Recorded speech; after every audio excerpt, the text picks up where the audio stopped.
सबको नमस्कार। तो प्रिय विद्यार्थियों, उम्मीद करता हूँ आप अच्छे होंगे और कंटिन्यू पढ़ रहे होंगे। पिछले वीडियो में हमारा जहाँ तक का कवर हो गया था, आगे हम देख लेते हैं।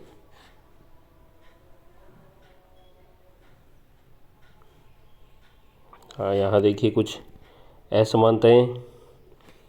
देखिए ये दिख रही होंगी आपको असमानताएं। खैर, 4 चेयर पर 5 लोग तो बैठ सकते हैं, लेकिन ये जो स्थिति है ये भाई थोड़ी सी भयानक स्थिति है, कष्टदायक स्थिति है और ये आरामदायक स्थिति है भाई, है ना।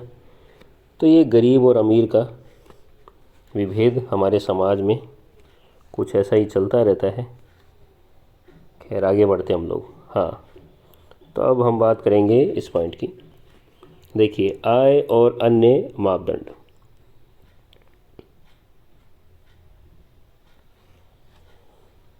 जैसे कि हम पहले के पोर्शन में बात कर चुके हैं कि आय के साथ साथ में अन्य चीज़ें भी ज़रूरी होती है। यहाँ इसको क्लियर करने का प्रयास किया गया है।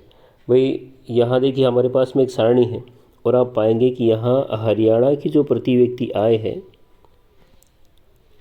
हरियाणा की जो प्रति व्यक्ति आय है वो देखिए इन सब में ज़्यादा, इन तीनों में 2,36,147 रुपये ये प्रति व्यक्ति की आय है हरियाणा की, जो सबसे ज़्यादा है। ठीक है, आर्थिक सर्वेक्षण 2021 दे रखा है और 2018-19 के ये आंकड़े हैं। तो भाई कायदे से तो अगर 1 नंबर यहाँ हरियाणा का स्थान है तो फिर ये अन्य मामलों में भी प्रथम स्थान पर होना चाहिए था, जबकि वास्तव में ऐसा नहीं है। आप यहाँ नीचे देखिए, इस सारणी को जब आप देखेंगे, ये यहाँ देखिए, ये जो सारणी है ये कुछ और ही बयान कर रही है। यहाँ आप देखेंगे तो पाएंगे कि शिशु मृत्यु दर प्रति 1,000 पर 30 है हरियाणा में, यानी प्रति 1,000 पर 30 बच्चों की मृत्यु हो जाती है, जो 1 साल की आयु भी पूरी नहीं कर पाते। यहाँ नीचे आप देख पा रहे होंगे, देखिए यहाँ ये शिशु मृत्यु दर दे रखी है और यहाँ स्पष्ट लिखा हुआ है कि किसी वर्ष में पैदा हुए 1,000 जीवित बच्चों में से 1 वर्ष की आयु से पहले ही जो बच्चे मर जाते हैं, यानी कि अपना प्रथम जन्म दिवस भी जिनका नहीं मना पाते, उन बच्चों का जो मृत्यु दर है वो शिशु मृत्यु दर कहलाता है। ठीक है, तो देखिए सबसे ज़्यादा तो बिहार में है भाई। अभी यहाँ अगर आप गौर करेंगे तो आप पाएंगे कि सारणी में बिहार सबसे नीचे है। ठीक है, बिहार सबसे नीचे है इस आय में। यहाँ ये इसमें तीसरा स्थान दिखा रखा है इसका। ठीक है, लेकिन इस अगली सारणी में अगर आप देखेंगे तो आप पाएंगे कि बिहार में तो खैर है ही सबसे ज़्यादा, लेकिन उसके बाद में जस्ट नंबर आ जाता है हरियाणा का, जबकि ऐसा नहीं होना चाहिए था। प्रति व्यक्ति आय तो सबसे ज़्यादा है।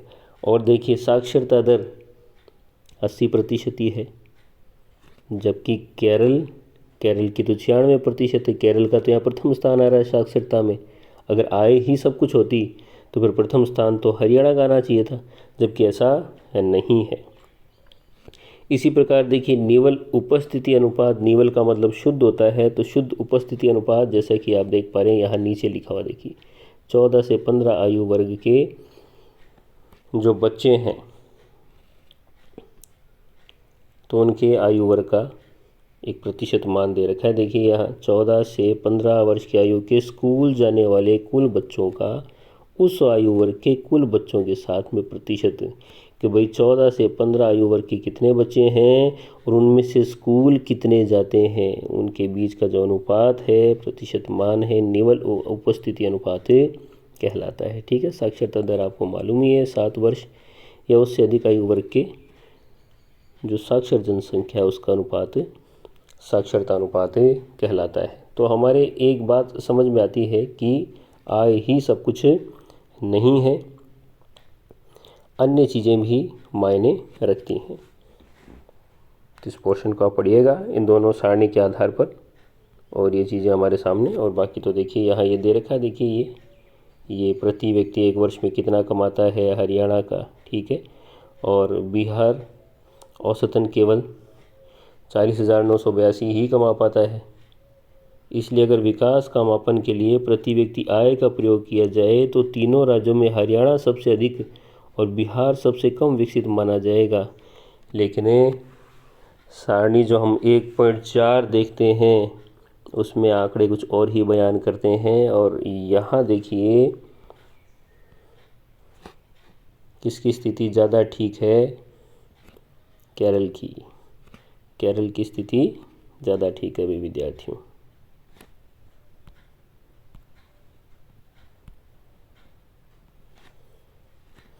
ये देखिए, तो 1000 में से 7 बच्चे ही 1 वर्ष की आयु से पहले मरते हैं। अच्छी स्वास्थ्य सुविधाएं हैं, साक्षरता दर भी ठीक है, 96% है, ठीक है, जो देश में सबसे ज़्यादा है। और ये निवल उपस्थिति अनुपात 77%। आगे बढ़ते हैं इस चैप्टर में।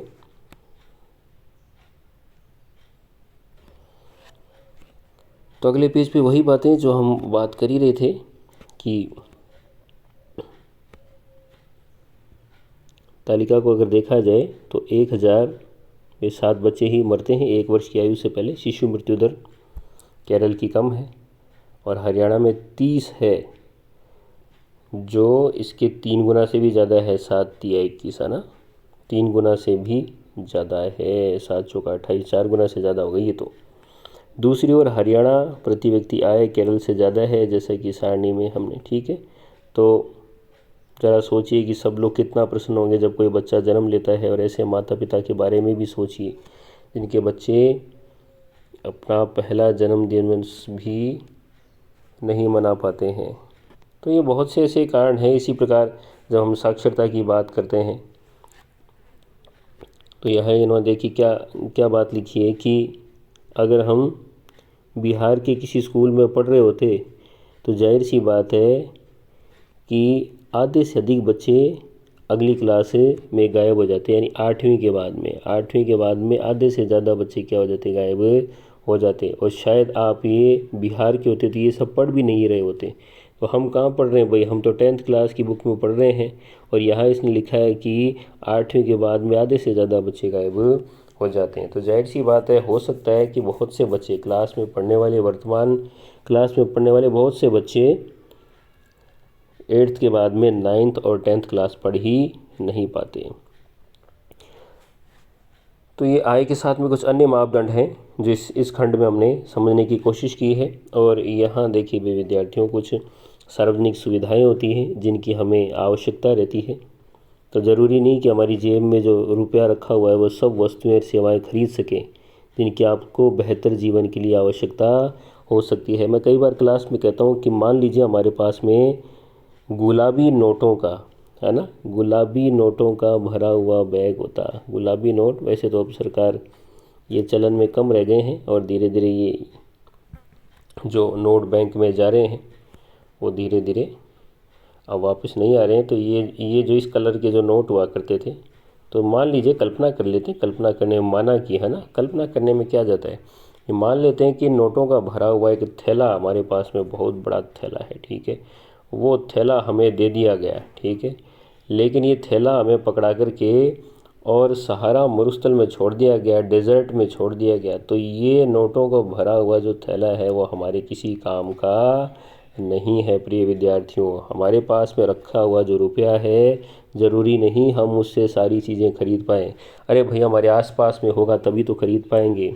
मान लेते हैं किसी गांव में कोई लखपति करोड़पति व्यक्ति रहता है, ठीक है, लेकिन उस गांव में मान लीजिए स्कूल ही नहीं है, तो क्या वह व्यक्ति उन पैसों से गांव में अपने बच्चों को पढ़ा पाएगा? नहीं पढ़ा पाएगा। तो ऐसी स्थिति में सार्वजनिक जो सुविधाएं हैं वो भी हमारे पास में उपलब्ध होनी चाहिए।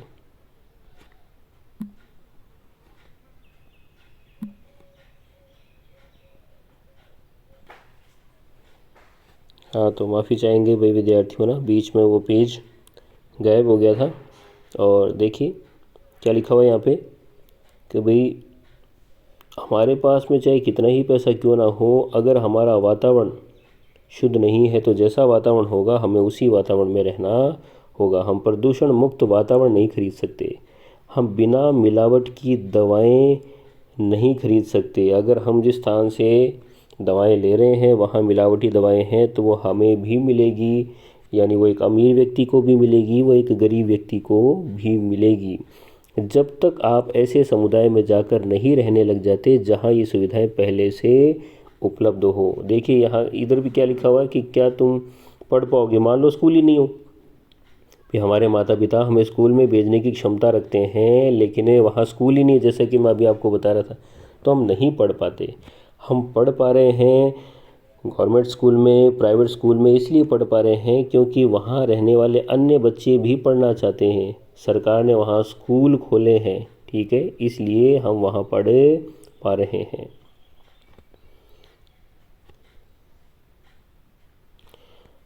तो इस प्रकार हमें विभिन्न सुविधाओं की आवश्यकता होती है, ठीक है, उन सुविधाओं के माध्यम से और हम लोग सेवाओं को प्राप्त करते हैं। देखिए ये क्या लिखा है इसने, कुछ राज्यों में सार्वजनिक वितरण प्रणाली ठीक प्रकार से कार्य करती है, तो वहाँ सरकार ने ध्यान दिया है।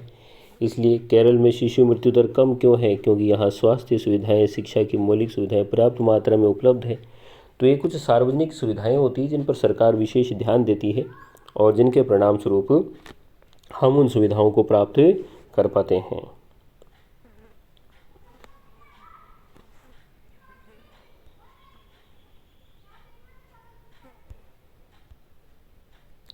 मानव विकास रिपोर्ट, उससे पहले यहाँ देखिए, यहाँ ये BMI दे रखा है, BMI बॉडी मास इंडेक्स, ठीक है, बॉडी मास इंडेक्स।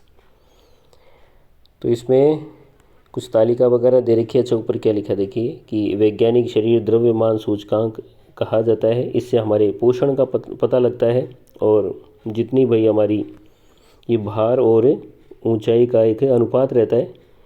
तो यूँ कहने का तात्पर्य ये है कि जितनी हमारी हाइट रहती है, जितनी देखिए यहाँ इस बालिका की हाइट का मेजरमेंट किया जा रहा है, तो जितनी हमारी हाइट होती है उस हमारी हाइट के अनुसार ही हमारा बॉडी वेट होना चाहिए, ठीक है, हमारा भार होना चाहिए, वही शरीर द्रव्यमान सूचकांक BMI कहलाता है।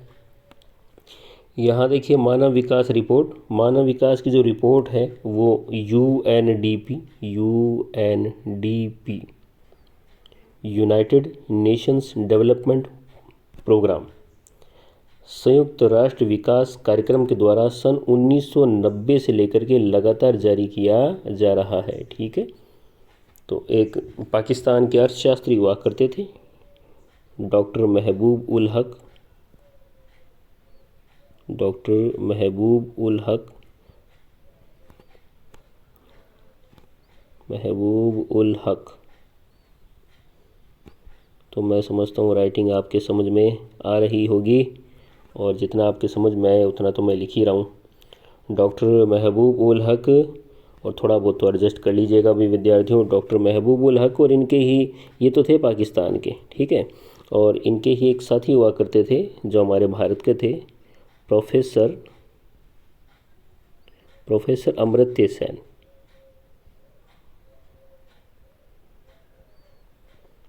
प्रोफेसर अमर्त्य सेन, इनको बाद में अर्थशास्त्र का नोबेल पुरस्कार भी मिला था। दोनों मित्र हुआ करते थे और इन्होंने मिलकर किस पर काम किया, डॉक्टर महबूब उल हक ने मानव विकास का प्रतिपादन किया और सहयोगी रहे थे प्रोफेसर अमर्त्य सेन। तो ये नाम आप लिख लीजिएगा इसके आसपास कहीं। तो मानव विकास की रिपोर्ट, मानव विकास की, हाँ,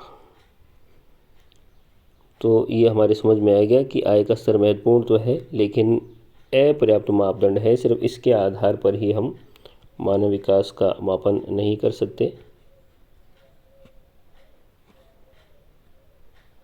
देखिए कुछ और मापदंड भी, जैसे शिक्षा, स्वास्थ्य, ठीक है, ये हमारे लिए अति आवश्यक है। मानव विकास की रिपोर्ट देशों की, देखिए उदाहरण के लिए UNDP द्वारा प्रकाशित मानव विकास की रिपोर्ट देशों की तुलना में शैक्षिक स्तर, स्वास्थ्य स्थिति और प्रति व्यक्ति आय के आधार पर करती है। तो आपका ये जो खंड दिया हुआ है इसके अनुसार जो तीन जो सूचक हैं, तीन जो मापक हैं, तीन पैमाने हैं, उनके आधार पर मानव विकास का आकलन किया जाता है। देखिए एक तो ये हो गया शिक्षा का स्तर, एक हो गया स्वास्थ्य, एक प्रति व्यक्ति आय के आधार पर। तो ये तीन सूचक हो गए जिनके आधार पर मानव विकास का आकलन किया जाता है। स्थिति बता रखिए ठीक है। जैसे देखिए भारत, और ये प्रति व्यक्ति आय अमेरिकी डॉलर में, ये औसत जीवन आयु हमारी औसतन 67.2 वर्ष की आयु तक जी पाता है एक भारतीय। और ये हमारा देखिए HDI ह्यूमन डेवलपमेंट इंडेक्स मानव विकास सूचकांक में 132वां स्थान है 2021-22 के। ये जो आंकड़े हैं उनके अनुसार पुस्तकों में आपके आगे पीछे कुछ छपे हुए हैं, कुछ पुरानी किताबें हैं, कुछ नई किताबें हैं, और मैंने ये गौर किया कि कुछ नई किताबों में भी पुराने आंकड़े छपे हुए हैं।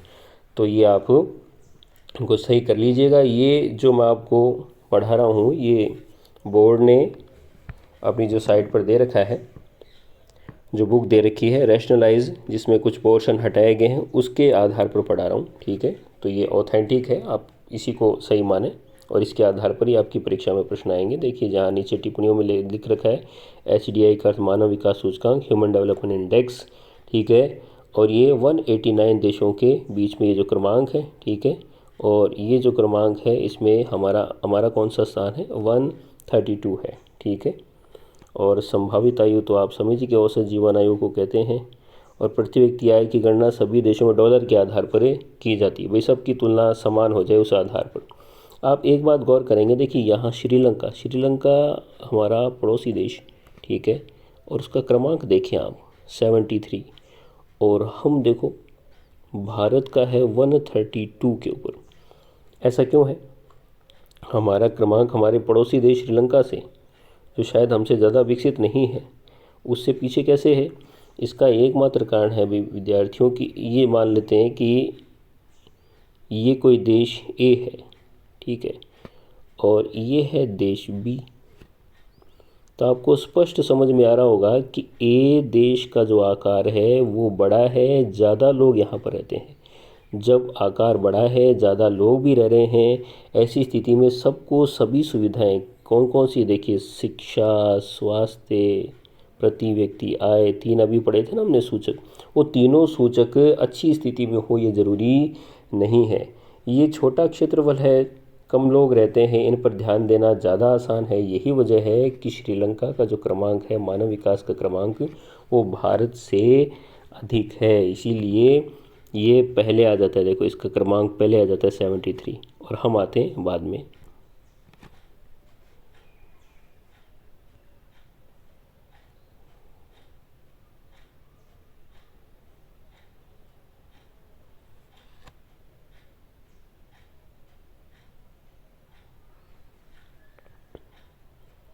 तो आई होप आपके समझ में आ गया होगा कि हम ये स्तर पीछे आगे क्यों है, ठीक है। अगला देखें, इसमें आप विकास की धारणीयता। अगर आप भूगोल का चैप्टर पढ़ चुके हैं और पहले चैप्टर में आपने सतत पोषणीय विकास पढ़ा होगा। सतत पोषणीय विकास, सतत पोषणीय विकास एक ऐसा विकास जिसमें हमारी आवश्यकताएं भी पूरी हो जाती है और भविष्य की जो आवश्यकताएं हैं उनको भी बचा करके रखा जा सकता है। अगर आपने सतत पोषणीय विकास पढ़ा है तो कमेंट सेक्शन में ज़रूर बताइएगा कि प्रथम पृथ्वी शिखर सम्मेलन कहाँ हुआ था। तो यहाँ देखिए विकास की धारणीयता का मतलब ये होता है कि एक ऐसा विकास जिसे पर्यावरण या प्रकृति लंबे समय तक धारण रख सके। और जाहिर सी बात है कि प्रकृति लंबे समय तक उसी चीज़ को धारण रख पाएगी जो उसके लिए अनुकूल होगी। भाई अगर हम प्रदूषण फैलाते जाएंगे तो प्रकृति लंबे समय तक प्रदूषण को तो धारण नहीं रख सकती ना। देखिए भाई बहुत से देश चाहते हैं कि विकास होना चाहिए, ठीक है, विकास का स्तर भी ऊंचा होना चाहिए, भावी पीढ़ी के लिए भी ये स्तर बना रहे, और ज़रूरी भी है, वांछनीय है। लेकिन 20वीं जो सदी के उत्तरार्ध में वैज्ञानिकों ने ये चेतावनी दी कि ये जो विकास है वर्तमान स्तर पर जो चल रहा है, जो विकास, जिस प्रकार का विकास हम लोग कर रहे हैं, ये भविष्य में धारणीय नहीं है। यानी हमारे जो संसाधन हैं वो धीरे धीरे समाप्त होते जा रहे हैं, और एक समय ऐसा आएगा जब ये संसाधन अपनी विकट परिस्थिति में पहुंच जाएंगे, और वो परिस्थिति एक मानव मात्र के लिए, एक ह्यूमन बीइंग के लिए सही नहीं होगी।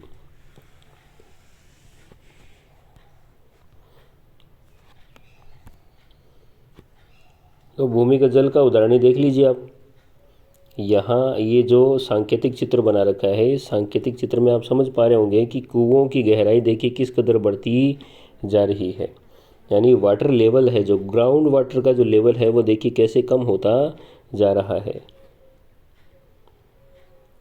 तो भाई हाल के प्रमाण क्या बताते हैं, 300 जिलों में सूचना मिली है कि वहाँ पिछले 20 सालों में पानी के स्तर में 4 मीटर की गिरावट आ गई। पिछले 20 वर्षों में 4 मीटर पानी नीचे चला गया है। अगले 25 वर्षों में देश का 60% भाग इस साधन का अति उपयोग कर रहा होगा। पानी को ज़्यादा, भूमिगत पानी का ज़्यादा उपयोग करेंगे, ज़्यादा इस पानी को बाहर निकालेंगे और वापस अंदर तो हम पानी को पहुँचा ही नहीं रहे। भाई हमारा जो बारिश का पानी है वो बहते हुए चला जाता है, हम लोग किसी प्रकार का प्रयास कर ही नहीं रहे। बारिश का पानी आता है और वो बहते हुए नदी नालों से होता हुआ समुद्र में चला जाता है। उस पानी को हम लोग स्टोर करने की कोशिश ही नहीं कर रहे।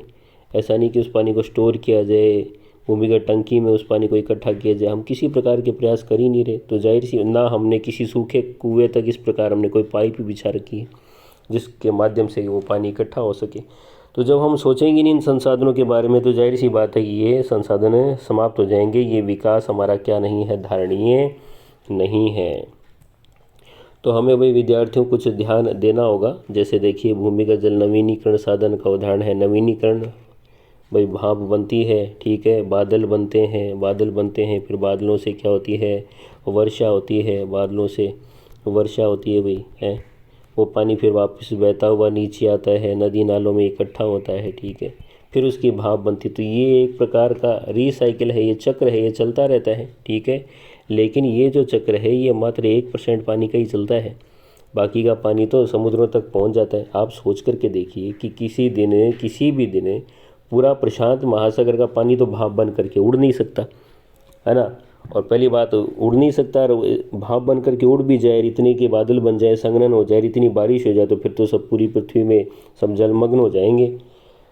तो प्रकृति ने अपना एक सिस्टम सेट करके रखा हुआ है, हमें भी इस पर ध्यान देने की अति आवश्यकता है, ठीक है। गैर नवीनीकरण के संसाधन, ये बीच बीच में गड़बड़ हो रही है तो आप लोग थोड़ा सा एडजस्ट कीजिएगा भाई विद्यार्थियों ना। हाँ, हम बात कर रहे थे गैर नवीनीकरण संसाधन। गैर नवीनीकरण वे हैं जिनका नवीनीकरण नहीं हो सकता और लंबे समय से हम लोग उनका उपयोग कर रहे हैं और एक ना एक दिन वो क्या हो जाएंगे, समाप्त हो जाएंगे। भाई नए स्रोत ढूंढते हैं तो हम लोग खुश हो जाते हैं कि नए स्रोत मिल गए, लेकिन ये नए स्रोत भी तो एक दिन क्या हो जाएंगे, समाप्त हो जाएंगे। कच्चा तेल निकालते हैं, गैर नवीनीकरण साधन है, लेकिन हमें तेल का ऐसा स्रोत मिल जाए इसकी हमें पहले से जानकारी ना हो, है ना। तो नया स्रोत मिल जाएगा तो नया स्रोत भी तो एक दिन समाप्त होगा ही। तो इसलिए हमें इनके विकल्प ढूंढने होंगे। और भूमिगत जल का तो ऐसा है भी विद्यार्थियों की बरसात के द्वारा पुनः पूर्ति करते रहेंगे तो उसका उपयोग भी करते रहेंगे, अन्यथा तो स्थितियां विपरीत हैं।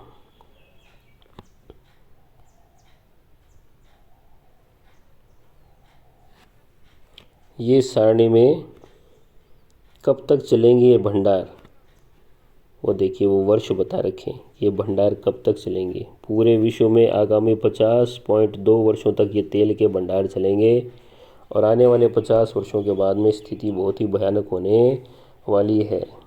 और यही वजह है कि अमेरिका जैसे जो देश हैं वो दूसरे देशों के ऊपर अधिकार करना चाहते हैं। देखिए यहाँ लिखा है ना, कुछ देश ऐसे हैं जिनके पास में भंडार तो कम है लेकिन वे इसे सैन्य और आर्थिक शक्ति के द्वारा पाना चाहते हैं। अमेरिका ने अफगानिस्तान के ऊपर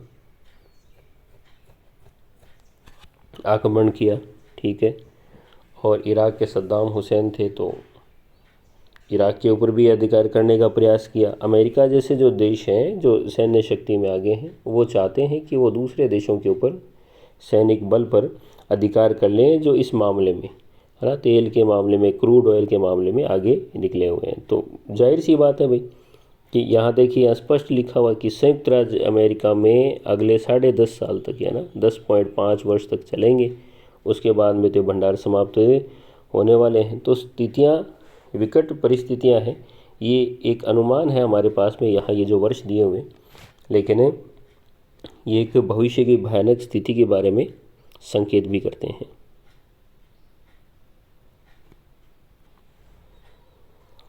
तो भाई प्रिय विद्यार्थियों, ये था पहला पार्ट, डेवलपमेंट, विकास, और हमें इस ओर ध्यान देने की अति आवश्यकता है,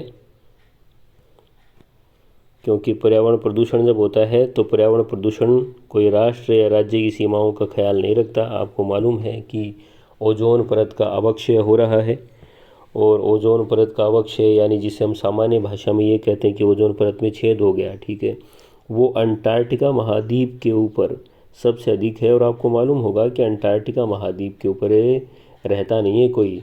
वो कैसा महाद्वीप है? एक निर्जन महाद्वीप है, निर्जन, जहाँ लोग नहीं रहते हैं। हाँ, रिसर्चर जाते रहते हैं, हमारे जो वैज्ञानिक हैं वो जाते रहते हैं, लेकिन देखो जहाँ लोग नहीं रह रहे वहाँ पर प्रदूषण ज़्यादा है। तो इसका मतलब सीधा सा अर्थ ये है कि प्रदूषण की कोई सीमाएं नहीं होती। विकास की जो धारणीयता है, इस विकास की धारणीयता को हमें बचा करके रखना है, ठीक है।